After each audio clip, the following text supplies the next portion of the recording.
This is directed by Nicholas Winding Refn and stars Ryan Gosling, Carey Mulligan, Bryan Cranston, Albert Brooks, and Ron Perlman. Drive, from a lot of people, was a very highly anticipated film. A lot of critics have been raving about it, saying it's an excellent film, one of the best films of the year. Performances were excellent, and the opening scene apparently was supposed to be very good. After seeing the film, I really don't know what all the hubbub was about. The film was fine, but for me, it wasn't anything special. I would agree. It was a good film, but it wasn't anything really special.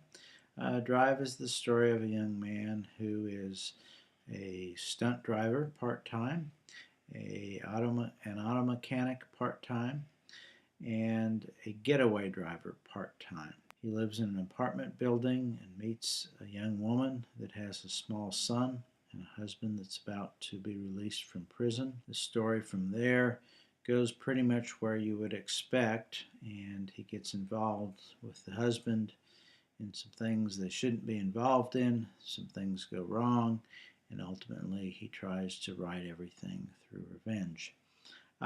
Overall, it's a story that's been told many times before. This isn't a bad movie in any way, just nothing really special. And for that reason, I too was surprised based on some of the pre-release publicity. One of the things that really surprised me is that for a film called Drive, there weren't that many really driving sequences. I mean, there were a lot of shots of him in the car, but there weren't a lot of chase scenes. That really surprised me because I was expecting a lot more action. I was let down by the opening scene because a lot of people were saying that that was like the best part of the film, but in all honesty, it wasn't really a chase scene. He just dodged the cops a few times and stopped the car, in a hidden alleyway. That's not really a chase scene. I'd recommend a rental if you want to see it. It's not really worth seeing in the theaters if you for spending that kind of money. But overall, I'd give it 2.5. I mean, it's okay. Performances were, good. Writing was okay. Just forgettable for me.